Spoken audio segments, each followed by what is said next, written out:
Welcome to Fostering Resilience. I'm KJ Foster. In today's video, I'm sharing with you the top 10 addiction recovery relapse triggers. These are 10 things that have the potential to put you at very high risk for relapse. But before I get into those top triggers, let's first talk a little bit about relapse in general and what an addiction trigger really is. First of all, a trigger is an emotional, environmental, or social situation that brings up memories of past alcohol and/or drug use. These memories can stir up very strong emotions that have the potential to lead to impulses to want to use again. Triggers don't necessarily lead to relapse, but they do make it harder to resist the sudden cravings that they produce.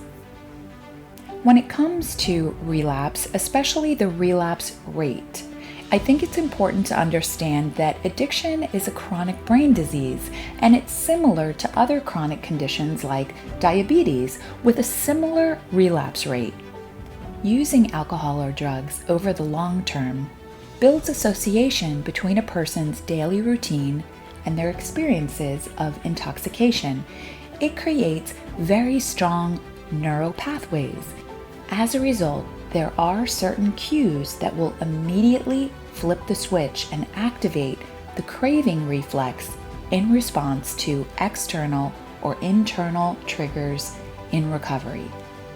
Triggers generally will decrease in frequency and intensity the longer someone abstains from the substance use, but anyone in recovery needs to be prepared to respond appropriately when triggers do arise. Here are 10 of the most common addiction relapse triggers. Number 1, HALT. HALT is the acronym for hungry, angry, lonely, tired. Being in any one of the HALT states reduces a person's ability to cope with stress and increases impulsivity. Do your best to plan meals, engage in mindfulness, seek out social support, and stick to a regular sleep schedule. Doing so will provide a baseline and help reduce the risk for relapse. Number 2, emotions. Perceived negative emotions in particular often lead people to use drugs or alcohol in the first place and can easily lead a person back to their drug of choice.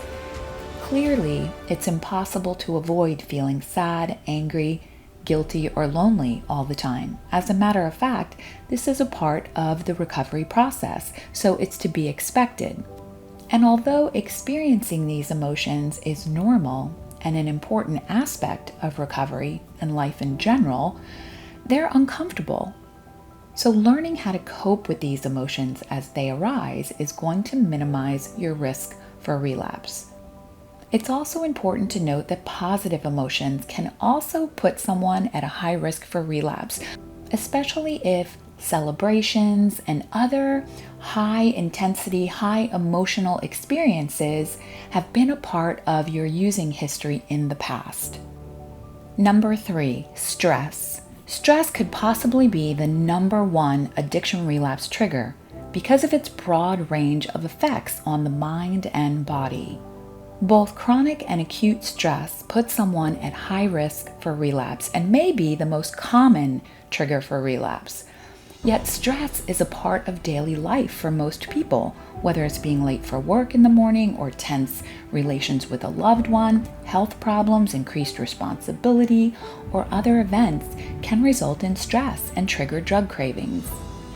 The only solution to stress is a combination of preventative self-care, being able to manage and control the things that you can control, and employing coping skills whenever you start to feel stressed or otherwise overwhelmed.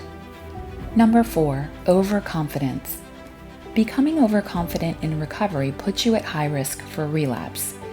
This is often referred to as the pink cloud experience, and although having self-confidence is necessary, becoming overconfident to the point of complacency crosses the line from healthy confidence to overconfidence and high relapse risk. Number 5, mental or physical illness. there are many issues and illnesses like depression and anxiety that are closely related to addiction and can result in a person experiencing more triggers and more intense and powerful ones. Physical illness and chronic pain also stress the body and can increase relapse risk. When you see a doctor, psychiatrist, or other mental health specialist, let them know that you're in recovery and insist on non-addictive prescriptions and alternative medications that can help minimize potential sources of triggers. Number 6, social isolation. It's common to experience a reluctance or resistance to reaching out to others or forming a sober support system through a recovery support group. Yet this can lead to social isolation and loneliness. The more you become socially isolated, the easier it is to rationalize drug or alcohol use.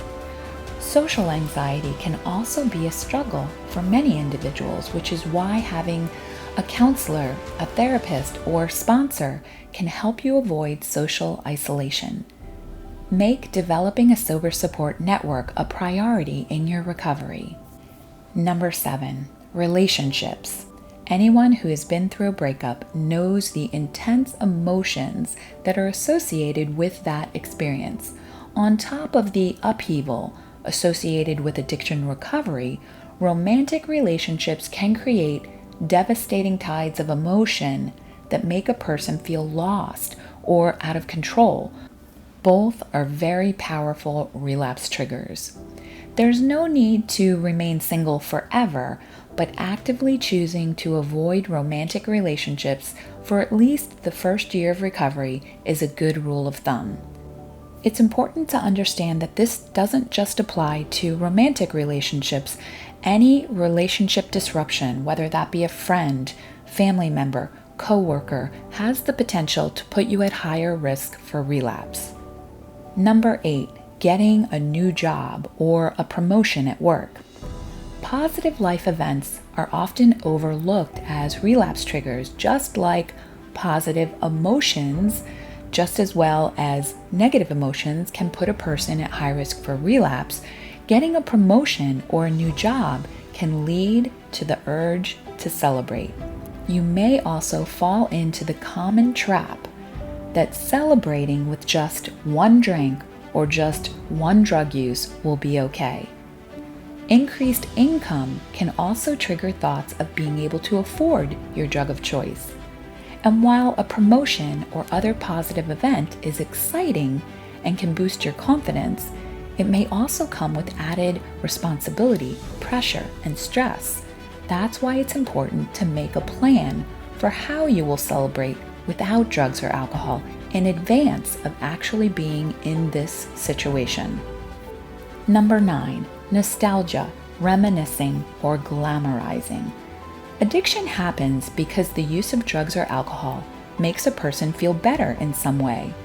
Although someone in recovery knows that their addiction was harming themselves and those around them, it's fairly common to view past substance use through rose-colored glasses.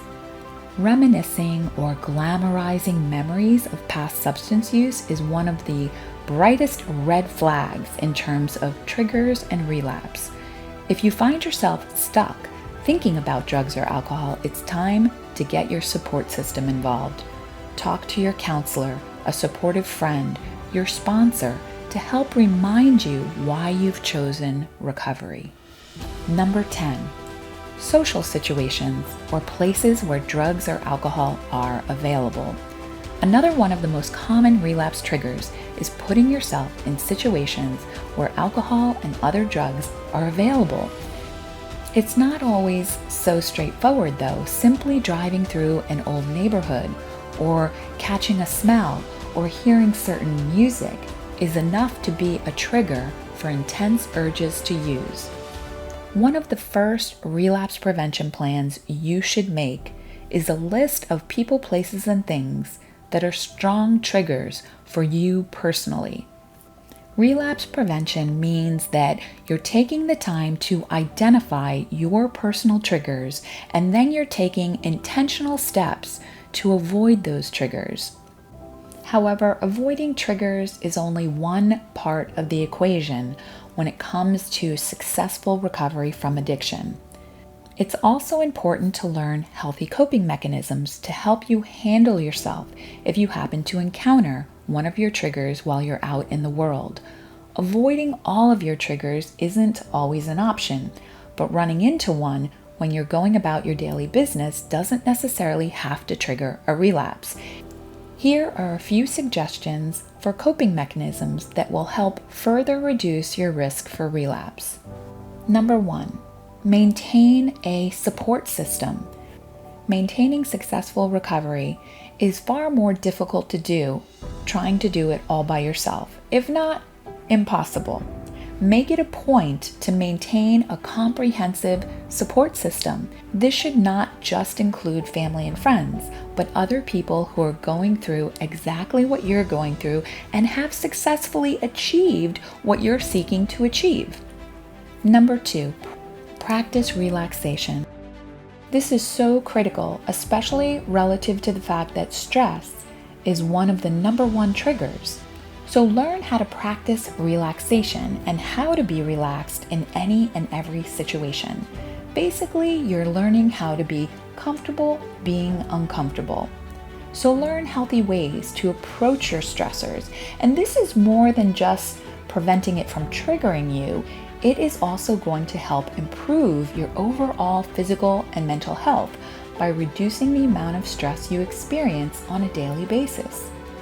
Meditation is a great practice to implement that will help you reduce stress. Number 3, practice toothbrush therapy. Toothbrush therapy in and of itself are 5 things that you do every single day that help to keep you clean and sober. If you'd like to learn more about toothbrush therapy, you can click on the link at the end of this video. If you found this video beneficial, please like, share, and subscribe. Thanks for joining me today. Namaste.